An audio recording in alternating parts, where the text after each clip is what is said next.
Joe Madden doing his best Sparky Anderson already into the bullpen in the top. Going early, baby. Randall Grichuk has just reached on it looks like a base hit, so first and second. Nobody out. Top of the fourth, Cardinals trailing the Cubs 4-2 at Wrigley. Justin Grimm in relief of Jason Hamill, who got 9 outs and worked through the first 14 batters of that game. So we'll keep you up to date on what's going on there in Game 4. There are Game 5s tomorrow. And, Jim, we were talking about this on the pregame show yesterday, the decision for John Gibbons to use David Price for as long as he did in Game 4. He's received a lot of criticism for it. For a win, he's gotten a lot of criticism. Well, because of what the score was. It was 7-1 when he came in. It was 8-4 when Price left the game. He used him for 50 pitches. Right. Didn't we see the other American League game get lost after a 4-run lead? Yes. I just want to.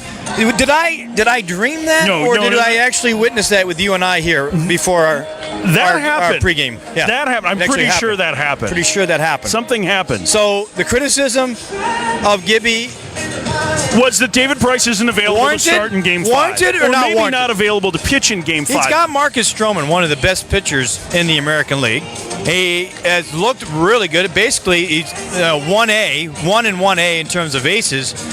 And I will tell you this, I would be surprised, even though Gibby said he wasn't going to use Price, if Price doesn't go to him and say, listen, you got me for an inning or two or a hitter or whatever it is, because that's what Price is all about. I mean, I don't know. For me, you want to win the game, and you don't want to play around with a lineup like that in Texas and give them any ounce to breathe. Now you go home and you hope that Stroman outpitches Hamill, and when you look at Cole Hamels, for me, there were a couple of at-bats in that game where the ball could have gone over the fence, and it's a whole different ball game. We still think it's a tough lineup, a tough matchup. Now, 5 days later, I'm curious how Hamels handles that right-handed hitting lineup. So, I don't know. And listen, Stroman is the same thing for Stroman with the Rangers. Don't get me wrong, but I don't get the criticism from the winning side of things. And we'll see. We'll know tomorrow after the game if it was the right move or not. Because, listen, Price hasn't been very good as a starter either. Yeah. That's the other aspect of it. Let's not forget that or overlook that. I think the bigger issue for me would be because I'm in 100% agreement with you, and I'm a fan of managers who make aggressive moves like that. And we touched on it yesterday, that if you tell me that it's all hands on deck, then it better be all hands on deck. You better prove it in that spot. And we've seen it's success. It's a must win, man. They're behind the 8 ball there. You don't take an assumption that you're going to win that game automatically. 2011, we saw Tony La Russa do it in the League Championship Series, where he basically played matchups from the 4th inning on. Yeah. His relievers got more outs than his starters did. He only had, I think, one starter in that 6-game series go 5 innings. How many times have we seen Bruce Bochy do it? Right. I mean, Bruce Bochy going to Jeremy Affeldt in Game 6 in 2010. Right. So Bruce Bochy does it. Tony La Russa does it. It's okay. Well, because it's John Gibbons, it's not. I think it's because it's David Price, and it was with a 6-1 lead. Now, that's where the criticism is coming from. But I agree with you from that standpoint. And I think what you've seen is that when managers are aggressive with their staff in that regard, that they tend to be rewarded for it. Right. And it negates it. Listen, the final line score on Stroman doesn't look great. Stroman pitched a lot better than that line score showed doubt about it. in Game 2 of that series. And I would have a high degree of faith in them. Now, the bigger concern for me is if, in fact, David Price weren't available, because they are without Brett Cecil, and Aaron Loop missed yesterday because of a family emergency. There are a lot of left-handed hitters in that lineup for the Rangers. The place where I think you could make a criticism of, did you go too long with David Price where he isn't available to give you that hitter or two?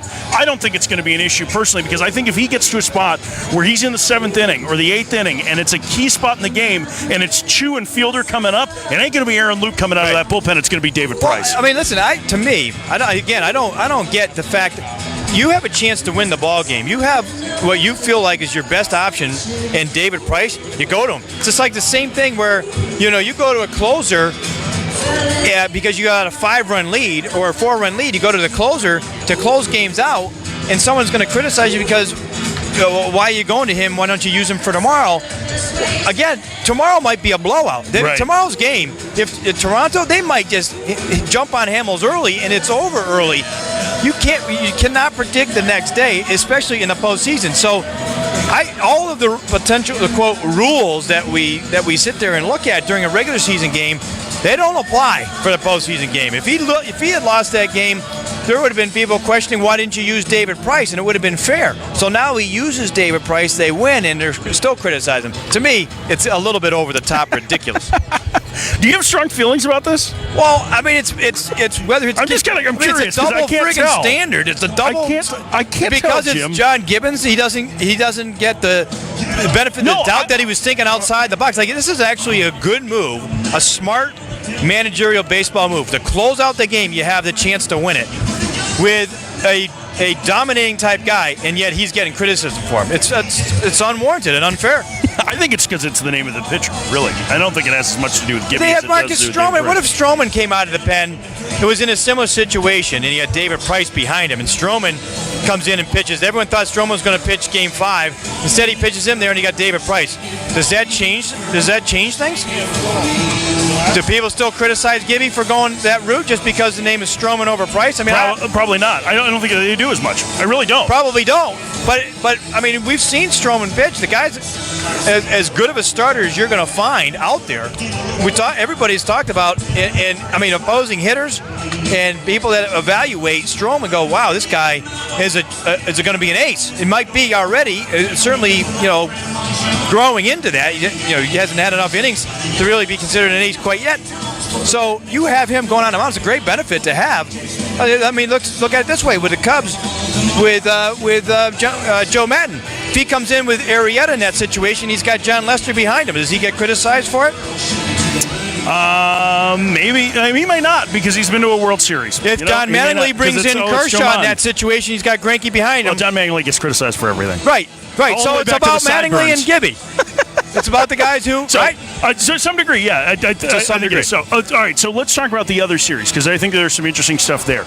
Johnny Cueto today, talking about his start in Game 5, said that there have been times this year where there's pending free agency has been on his mind. Great. Very refreshingly honest, certainly from a player to say that. Can we save it to the end? Can we save it to the end? Just save it till the season's over. Does that worry you at all? I know everything worries you anyway, so, I mean, if you're the... I don't want to hear that because it sounds like an excuse. Now it does. I mean, listen. Maybe if he was feeling a little, if he had some injury, and you're saying, well, you know what, he's been tweaked. The elbow's been tweaking. It's been hurting me a little bit. I feel fine now. I mean, I don't know. It just feels like because he hasn't pitched well now, he's I'm thinking about free agency. I don't know. To me, I would rather see it. If you're feeling that way, let us know after the season's over. Thanks, Johnny. Well, Johnny Cueto is going to get the ball. The reason they got Johnny Cueto was to be able to pitch games like this. He's going to face Colin McHugh, who pitched pretty well for the Royals. A.J. Hinch today was asked about using Dallas Keuchel. He said, it's an all-hands-on-deck mentality for us. Everyone's going to be available. Whether Keuchel's available or not, you're just going to have to tune in tomorrow night don't you and think find he will be? out. I'd have to think that out of the bullpen for an inning or two that there's a option to use Dallas Keuchel. I wouldn't be on 2 days rest to give him a couple of innings. The comparison was made to Bumgarner in the World Series. Right. But obviously this isn't the World Series, but your season is over if you lose. And after what happened the other night, and with the questions about their bullpen anyway, I mean, you can't be afraid in his spot, and I don't think AJ will be, to pull the trigger on using your bullpen when the time is right. It's just you do it with a couple of more, I don't know, a couple more Tums that you fire down your throat before you go out to do it, unless you have that option to be able to have the potential Cy Young Award winner out of I the like pen. Rolaids better than Tums, just to... Whichever. Whatever the case case because is. of the relief award. Right. I would rather go Rolaids. I was looking for Malox. That was what I was looking. It was a Malox moment. You could go with Malox because it's liquid form, not the pill form. I forgot what you even asked me. Sorry. Keuchel out of the pen. Oh, yeah, Keuchel. No, listen, it's a great weapon. I think AJ will go to him. I really do. I'd be surprised if he doesn't. Listen, we talked about this yesterday and how he doesn't give in. The guy has, the weapons to go and attack hitters at whether it's a fastball, breaking ball, or the changeup. And I thought there was a perfect spot where he went back to back to back. I think it was changeups late, didn't give in, and I think that's where he. Well, in my mind anyway, we'll look at that. AJ will look at that and say, you know what, I got to use him in this spot in the middle of the inning. Maybe it's the fifth, sixth, wherever it needs to be. It's actually a good follow to McHugh in a lot of ways in my mind. But, whether he can go North, South, Madison East, West guy. Sure. So now whether he goes like Madison Bumgarner goes 3 innings, I don't think that may be a little too much to ask. You don't think it's going to be Pedro in Game 5 of the 99 Division Series where he throws 6 perfect innings at the Indians? I don't think so. You don't think that's Remember happening? Pedro said after that, though, that's when his shoulder never felt the same. Yeah, but that was brilliant what he did that night.